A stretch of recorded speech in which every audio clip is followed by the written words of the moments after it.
Mix by DJ प्रसादी ध्रुवे गांव जगला।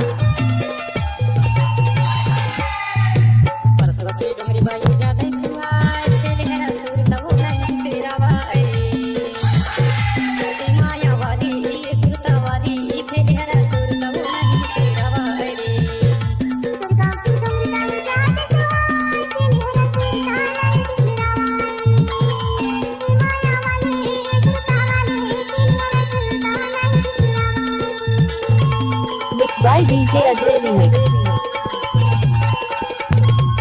इलाका किसी का भी हो धमाका सिर्फ प्रसादी ध्रुवे का होगा।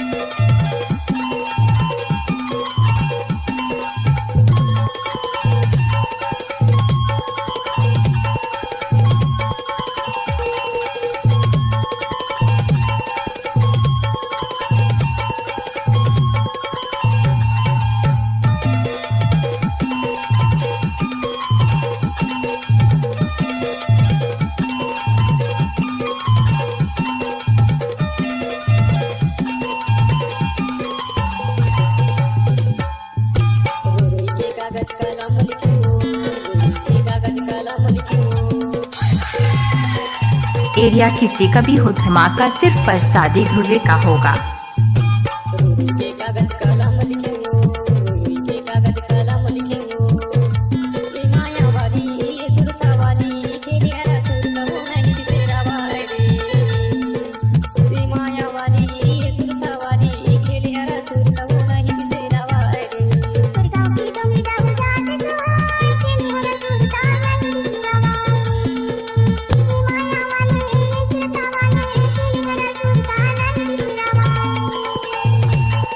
By DJ Ajay remix.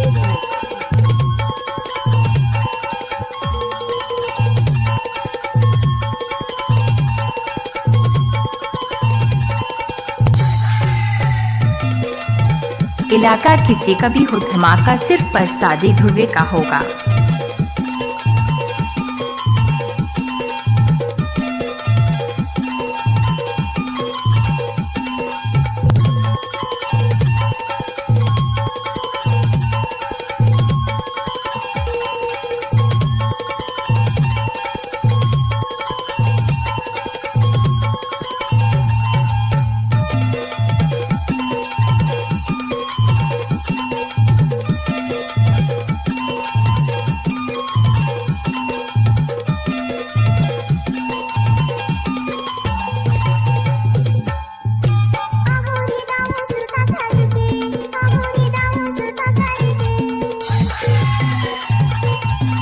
Mix by DJ प्रसादी ध्रुवे गांव जगला।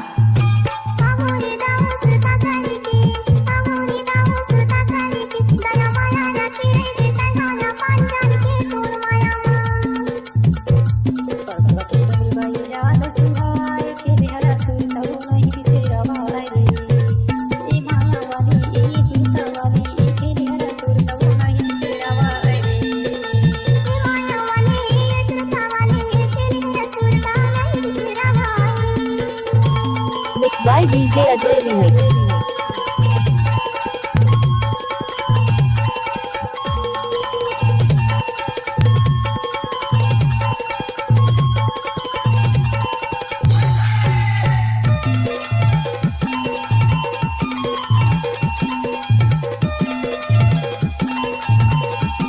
एरिया किसी का भी हो धमाका सिर्फ प्रसादी